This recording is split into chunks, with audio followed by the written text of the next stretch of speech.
วิธีเข้าสู่ระบบของแพลตฟอร์ม XRTech มีขั้นตอนใดแดให้ทุกคนเบิ่งคลิปนี้เด้อเดี๋ยวเขาจะสอนแบบละเอียดให้เนาะขั้นตอนแรกเนาะทุกคนกดเข้าไปคำว่า Google Chrome เข้ามานั่งแล้วทุกคนกดคำว่าค้นหาได้แล้วทุกคนพิมพ์คำว่า XRTech โอเคเข้าไปเลยเนาะถ้าว่าเขาเข้ามานั่งนี้แล้วมันจะเขียนคำว่าลงชื่อเข้าใช้บัญชีของคุณตัวนี้ไม่ให้เราใช้ Gmail เด้อทุกคนแล้วก็ตัวที่2ไม่ให้เราใช้รหัสผ่านเนาะโอเคมีแต่ว่าเขาใช้ Gmail เลยทุกคนตัวที่2ไม่ให้เราใช้รหัสผ่านเนาะโอเคมีแต่ว่าเขาป้อนรหัสผ่านใส่เลยโอเคถ้าว่าใช้ครบแล้วทุกคนกดคำว่าเข้าสู่ระบบได้เลย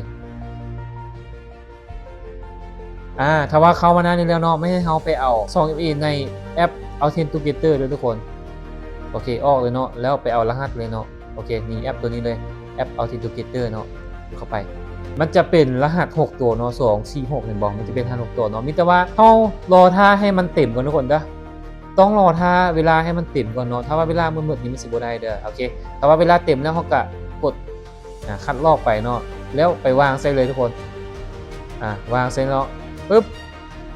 นี่ง่ายๆเนาะทุกคนถือว่าการเข้าสู่ระบบของแพลตฟอร์ม XRTech ถือว่าสำเร็จเนาะ